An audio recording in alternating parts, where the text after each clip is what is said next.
Oh, hi there. You caught me playing Okami HD, a great game that came out this month and this year. Some other great games that came out this year you'll be seeing later on in this video. I'm going to use footage from Okami HD to kind of highlight the criteria I used to pick these games. So criteria number 1, the game had to actually come out this year, calendar year 2017, so that discredited, or disqualified rather, some other games that I did play this year but technically didn't actually come out this year, such as Final Fantasy 15 that came out last year. Criteria number 2, I have to have actually played the game. So that kind of disqualifies other games I know that have gotten great reviews and great critical reception, games like Horizon Zero Dawn, Legend of Zelda Breath of the Wild, Super Mario Odyssey, PlayerUnknown's Battlegrounds, things like that. From what I've seen, they're very good games, but I haven't actually played them, so I can't exactly comment on that. Criteria number 3, not only do I have to have played the game, I have to have actually finished the game. So that's gonna disqualify games like Neo, and games like Stardew Valley. While very good games in their own right, I never actually finished them. Stardew Valley, I'm not entirely sure how to finish the game, it appears to just keep going. And Neo, I made the mistake of starting an LP with it. So anytime I wanted to sit down and play the game, I felt I should have to record it, and then I got stressed out about being shit at it, so I never actually ended up finishing it. Something I hope to address next year. And the last part of the criteria, number 4, is has to be originally released this year, meaning no HD updates, no re-releases, no ports, things like that. So that means Okami can't be in this list, even though it really should be, because it's an amazing game. But it also means Stardew Valley would have been disqualified anyway, because technically Stardew Valley is a port of a PC title, and other things like the Final Fantasy 9 re-release, the Final Fantasy 12 re-release, Full Throttle HD, and things like that. So none of them get included. Otherwise, all the games you're going to see in this video all satisfy that criteria. They're all great games, they're all amazing games. You should really try to play them as quickly as possible. But just because games didn't make that criteria doesn't mean they weren't very good. You should certainly look back at some of the videos that I've put up. Some of the games I even mentioned there for special consideration, even though they didn't quite make the cut. Anyway, I hope you enjoy these videos, or these little sections with these little games. I'm using footage from my other videos, so if you're noticing me saying some weird stuff, or the video quality is a little bit different than what I have had lately, you'll know why. Let me know what you think, let me know if you agree with me, or if you don't agree with me. Thanks for watching all these videos this year. Hopefully I can keep going into next year.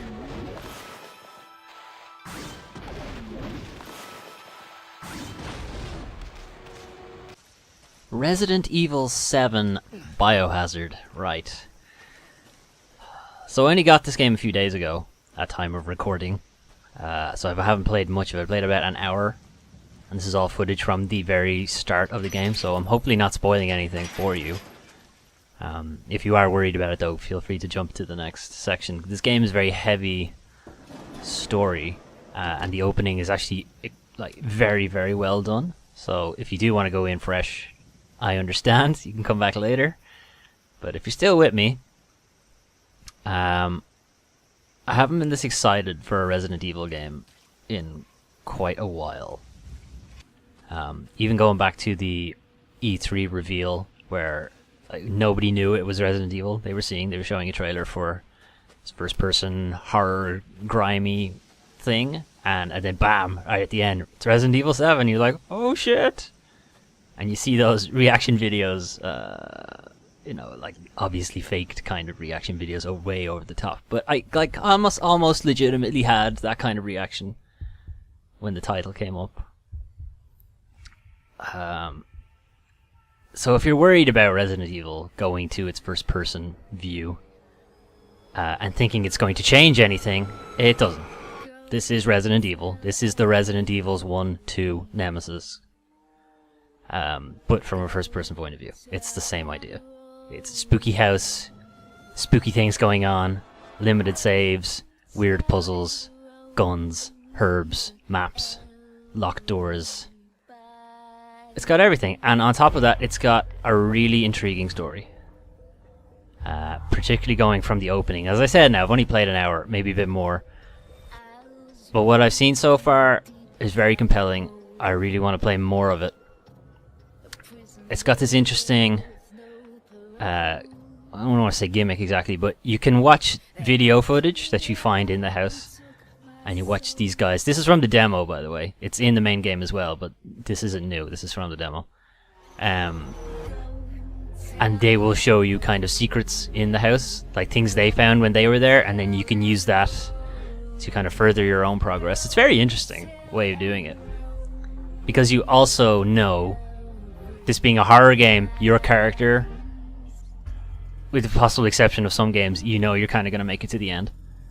As I said, I haven't finished the game, so I don't know if that's true. This is my own opinion.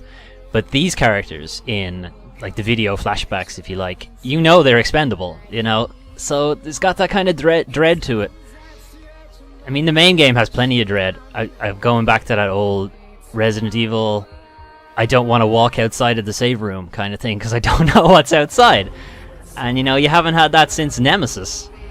Because you've obviously been, like, superhero since Resident Evil 4 or 5, 6. And every other Resident Evil since has obviously been a lot more than 7. So I don't want to say too much about it right now. What I will say is I'm really enjoying it. And also really scared all at the same time. I've played a bit of it in VR. I do have the PSVR, so I played a bit. I lasted about 2 minutes and before, you know, the skin on the back of my neck wanted to lift off my body and run out of the room. It's so different when it's in VR. I think I'm going to try and finish the game regular first, you know, with the TV separating us. And then we'll see. But yeah, probably more next month.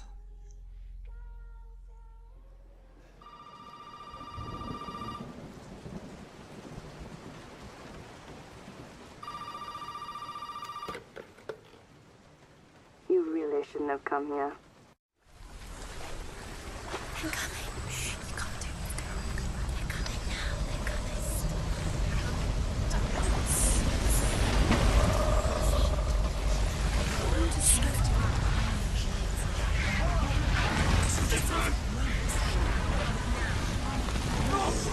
Hellblade: Senua's Sacrifice, developed and published by Ninja Theory. Ninja Theory have made games like Heavenly Sword, Enslaved, Odyssey to the West, DMC, Devil May Cry, which I have 2 full LPs of, for Enslaved and DMC. So I quite like Ninja Theory, I quite like their games, and so I was very, very looking forward to playing Hellblade. Ninja Theory are billing this as an independent AAA game. That's basically them saying all the production values of a AAA title, but none of the restrictions that a publisher will put on you, so it's independently published. So they don't have to listen to Sony or Microsoft or EA telling them to throw multiplayer at it or put microtransactions in it, and this focus group doesn't like this person's face, change their face. None of that, right? It's complete creative freedom. And if this is an indication of where they're going with that kind of idea, good. I'm looking forward to their next attempt at it. So, Senua's Sacrifice, you play Senua, who is a Pict. This is a type of Celt. And she is traveling through the Norse underworld, or to the Norse underworld, which is hell. That's where the word comes from, to rescue her lover. On the surface, that's what the game is about. There's a lot of reflections of psychosis and PTSD that Senua appears to be suffering from, and the developers did say that they had consulted with doctors and patients suffering from those illnesses to kind of give an accurate portrayal of it within the game. It is quite disturbing to play. There's this, so the game uses binaural sound, so if you have headphones, use headphones, get a decent set and play this game, to do 3D audio, and you have voices talking to you while you're walking around the environment. It's actually quite disturbing and very off-putting, so good job. Gameplay wise, the game kind of boils down to 3 main branches. You've got combat, you've got puzzles, and you've got walking simulation, more or less, that just reflects the story. Puzzle-wise, you are attempting to find runes in the environment to try to pattern match the environment to specific runes to open doors. It's kind of weird when it gets started, but later on in the game you kind of know what you're doing and you can find the areas fairly easily. There are some unique spots in the environment that you're like, okay, this is where it is, it's fine. Combat is a lot of fun. Combat-wise, you have your light attack on square and you have your heavy attack on triangle. So still fairly basic. You've got a block and you've got a parry and you can dodge and so on. It seems very personal, almost dueling based, the way the camera pulls in. You're only fighting one enemy at a time. You will be fighting groups of enemies, but you're targeting just one. It's very close in. It looks like this is what God of War will be going for. That's my takeaway from it. The game doesn't necessarily tell you how combat works. You sort of have to work it out for yourself. There's no button prompts. You have to work out that parries exist. You have to work out that you can dodge away, what button is dodge, what button is run, that you have a running attack, that if you don't attack while you're running, you'll do something else. You know, there's a lot of play for what's a very simple combat system. There's a lot of work going into it. They also use the voices that are talking to you to sort of give you hints that you're about to be attacked off screen. So, you know, they say like watch out and in the area that you're going to be attacked from, so you'll hear it behind you. They'll say look out and you have to dodge away from that attack. So there's a lot there for what's a very simple system. The game also has an auto difficulty, which I'm not a big fan of, and I would actually suggest you turn off, because there's a massive difficulty spike, which I assume the way the system works is if you don't die or you're successfully getting through combat, they just up the combat difficulty. And by the end of the game, it was getting to be just the timing for parries, more or less, which wasn't great. I felt very overwhelmed, which maybe that's what they were going for, but it wasn't really fun at the end. I would suggest pick a difficulty and just stick with it, because there's no real reward for an adaptive difficulty. You never really feel like you're getting better at it, because the game just gets harder to match you. There's been some talk of whether or not the game has a permadeath feature. I don't know. I can't tell you whether or not it does, because while the game is kind of difficult combat-wise, I only died once, and I didn't, it wasn't permanent. So I don't know is the answer to that question. There might be, and the game is fairly upfront about it, that there might be a permadeath thing, but it doesn't appear to have one anyway. But I can't say for definite. I really liked Hellblade. It looks fantastic. The character models, the motion capture, the story, just the way it's all performed is just really good. There's a weird mix of CG models and real people, just blurred, so they don't look like real people, and it's kind of weird, but you get used to it after a while. I really hope they make something else with this engine, like this kind of idea. If it's a sequel, fine. If they take a new character, that's great too. I'm really looking forward to what they do with this, and I hope this does really well. And with that in mind, maybe you should buy it. It's only €40. It's not a full price game. That's the indie AAA thing. So, you know, buy this because I want a sequel. So buy it. Thanks. Bye.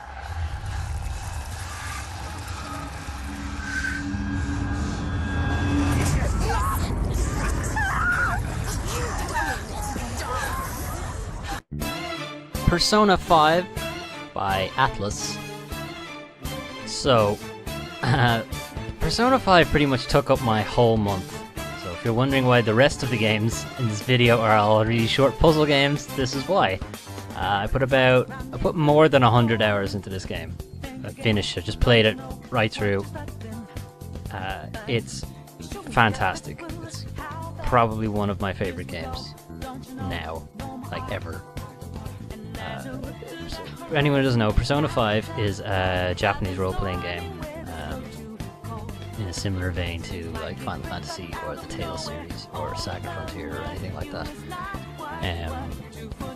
And I've never bumped into the Persona series. I've been aware of it, but I've never played it. And I've kind of played most JRPG series, so I was interested in getting into this. And I never played Persona before because the ones that I wanted to play, Persona 3 and Persona 4, are handheld games, and I'm not really a handheld gamer. I just don't have opportunities or the inclination to play in handheld, so I kind of missed them. So this is its first console debut, I think, as far as I'm aware, and it's really good. If you like JRPGs at all, just go play it. You don't even really need to listen to the rest of this section. Do watch the rest of the video though. If you're still here though, I'm just gonna point out one thing I really like about it, one thing I really don't like about it. So the thing I really like about it is the combat, and it's because it develops a lot of momentum as you play. So it revolves around exploiting enemy weaknesses much more than any other JRPG I've noticed, in that hitting an enemy's weakness gives you another move, like it gives you another go. So if you can just keep exploiting weaknesses, it's entirely possible to just win the fight in one round, and that's great. That's like fantastic. And then it has the opposite effect, that if the enemy exploits your weaknesses, they can really turn the tables on you. Like it becomes a real challenge. It kind of drops off later on in the game where enemies no longer have weaknesses. Of course not, but then you still have your weaknesses, and there's that bullshit problem of bosses not being weak to anything. It's super annoying, but for the vast majority of the game, it's really fun. Like, combat is really nice, and since that's what you'll be playing most of your time, spending most of your time doing, you know, they nailed it. Combat is really satisfying. The thing I don't like, and what I was worried about, is the time restrictions, and it just bumps up against my need to see everything, and because it's time-based, any mistake you make, you know, it's going to be very difficult to see everything. But that's what your second playthrough is right? So I will probably be doing that.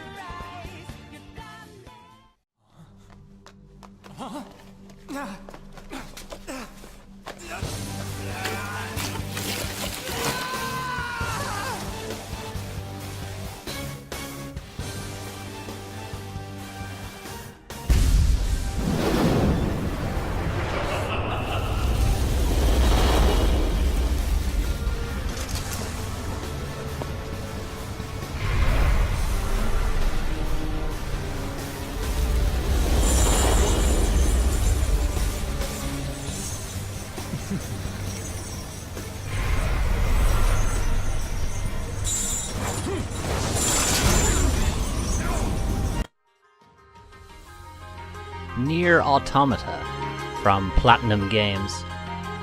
So I did a primer for this earlier. You can find it on the channel if you want more details, but the only thing I'm going to say about this game is just go play it. Oh wait, you can come back later. But if you're still here and maybe you're waiting for it to download, so we'll talk about it a bit. So developed by Platinum Games. Platinum Games are obviously well known for making really good action games, even though some of them aren't quite that good, but still. Bayonetta, Vanquish, you know, lots of speed, lots of flash, and then just really solid combat mechanics. And that's present here. Like, the gameplay is really nice, really fluid, and that dodge is just perfect. Even though you call it a perfect dodge and it just looks perfect. So gameplay is really, really good. Like, it's fantastic gameplay. But that's not even the best part. The best part of this game is its story.